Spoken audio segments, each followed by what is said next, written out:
let's talk about Mickey 17. Kyle, what were your positives of the film? A movie that Uh, was delayed 100 times. I know, right? No kidding. It was funny.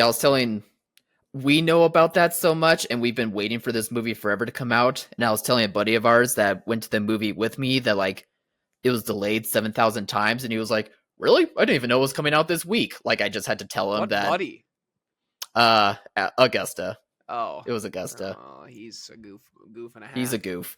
Um, Goof and a half. yeah, but this movie, it stuck the landing for me despite all the waiting that we had to do for it. I'm so happy that it finally came out, and I'm so happy that it really hit for me. Um, I just love it when a movie is able to make you feel exactly what the filmmaker is feeling. This is a weird comparison, but I remember Guardians of the Galaxy 3 doing that for me as well. Like that movie, you can just tell that James Gunn needed to like get some frustration out. And I feel like here, Bong Joon-ho is definitely doing that himself. Um, Hmm. Granted, like the themes in this movie are similar to like some of his other movies that he's done in terms of like capitalism and like what's kind of going on with the Class. unfairness in our He world. deals with class a Class, lot. I mean, class is especially. Snowpiercer, and it's Yeah. heavy in Parasite. It's even a Yeah. bit in Okja.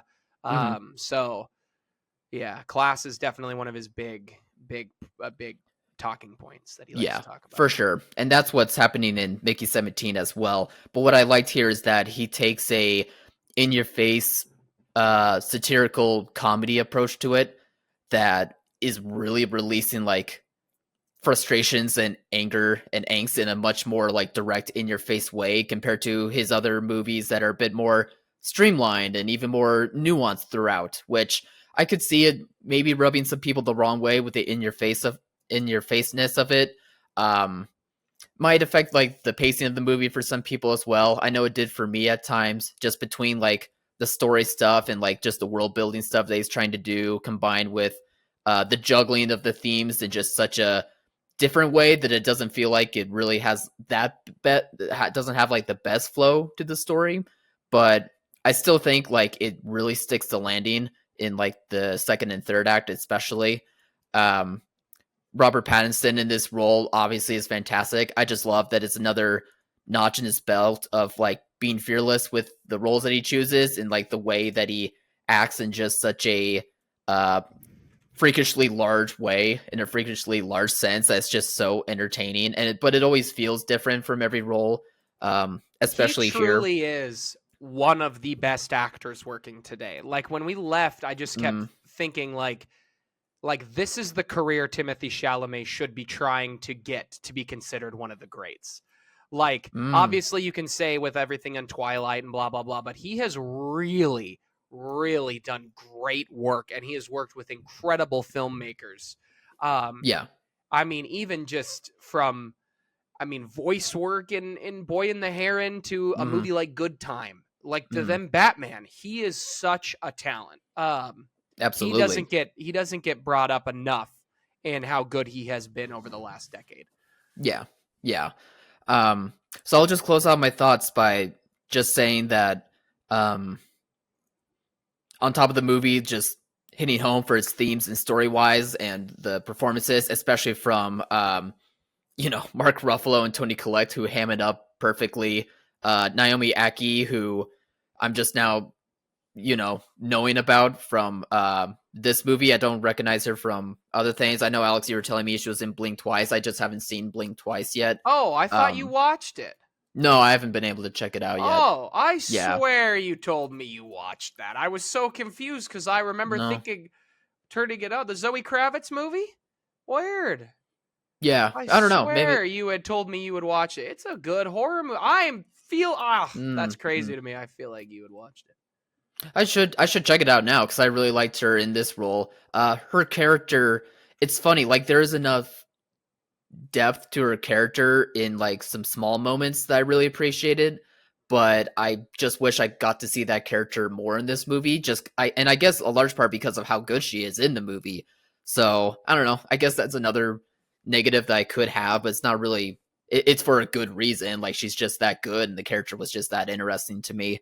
Um, and then, like I said, Mark Ruffalo and Tony Collette ham it up in like the best way. It made it really entertaining. And it was also another theater experience where people laughed and enjoyed themselves and like were gripped by the story. Like I could feel people towards like the climax of the movie like really engaged with it. So There were people in yeah, my just a great showing experience to who watch. clearly like people were like, can we laugh? Like people were there Yeah, were you could at tell people were kind first. of holding it back. In my for me it was the whole way through. I Okay. adored Mickey 17. I've seen some hate towards it and I think it's completely unfounded. I've seen people talk about how it's so politically satire on what's going on in today. My guys, the movie came out was finished like 5 years ago at this point now. Like it's also from a director who's not from America. Of course he's going to make fun of us. I thought Mark Ruffalo was hysterically accurate at some of the things he was doing. I thought it was very funny and Mm-hmm. it worked. Mm-hmm.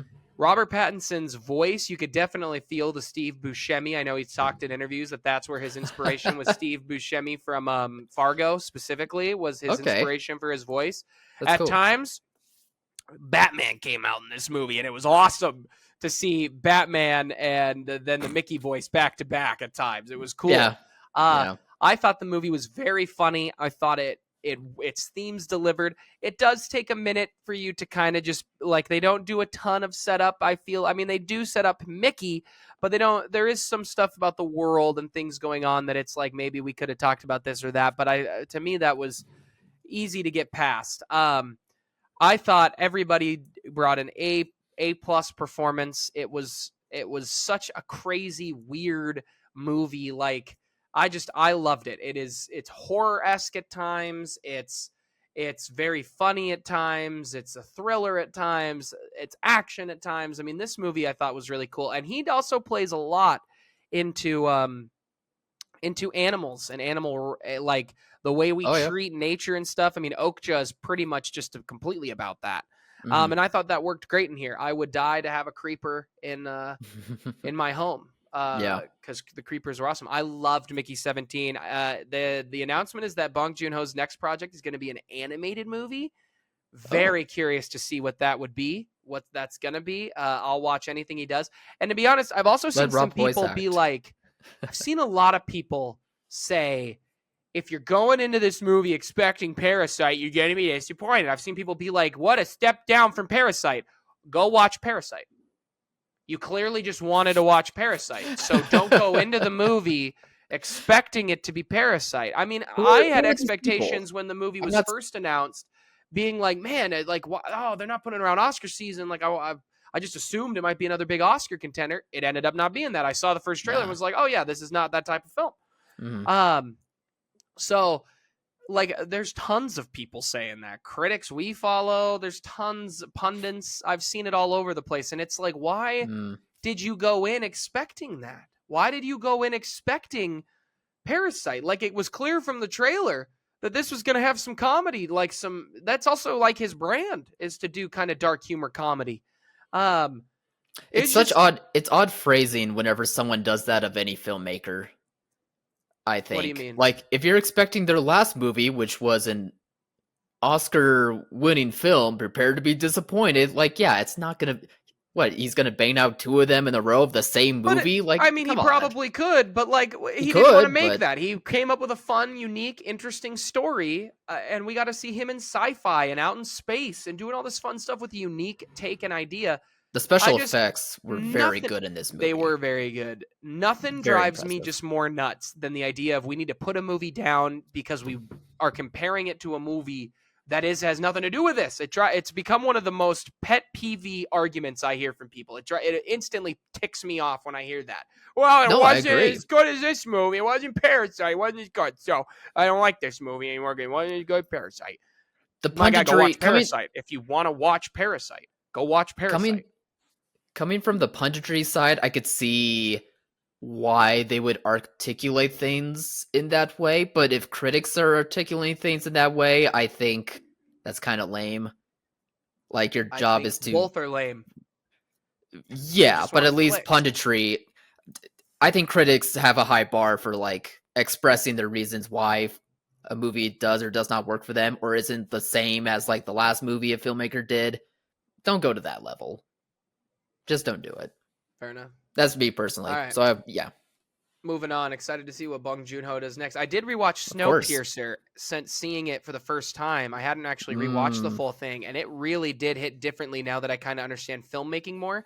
I remember watching yeah. Okja when it came out on Netflix, and I remember like I was the only one excited to watch it. I remember being like, "It's from the guy that made Snowpiercer," and everybody around me was like, "What? Okay, whatever." But and I remember not loving it, and I really want to Mm, rewatch it now and see if maybe my because I remember just thinking it was good, but like I mhm. remember it was good, but I want to rewatch it now to see if it really has popped for me in a different way. And I've been dying to see The Host. It's been on my list forever. I meant to watch it this last Halloween and never got a chance to do it, but I might try and watch it this week. Um, Which one's the host? I don't think I'm familiar with that it's one one. of his movies from like it's not an American movie. Didn't Right. really come here. I don't know else to explain it. Okay. It just is Um, it horror? Kind of sounds like a horror yeah, movie. it is. Um, Nice. That's cool. Yeah. is Bong Joon Ho from Korea? I can't remember I exactly. believe so. South Yeah. Korea. Yep, yep. Yeah. So it's a Korean film, The Mm, Host, and a movie called Mother, which I've heard is also very good. But mm. The Host is supposed to be a really fun horror movie that I do want to check out. I still remember how I first felt watching Snowpiercer. Like I was levitating. Snowpiercer's That movie, so good. it's so good. It's very good.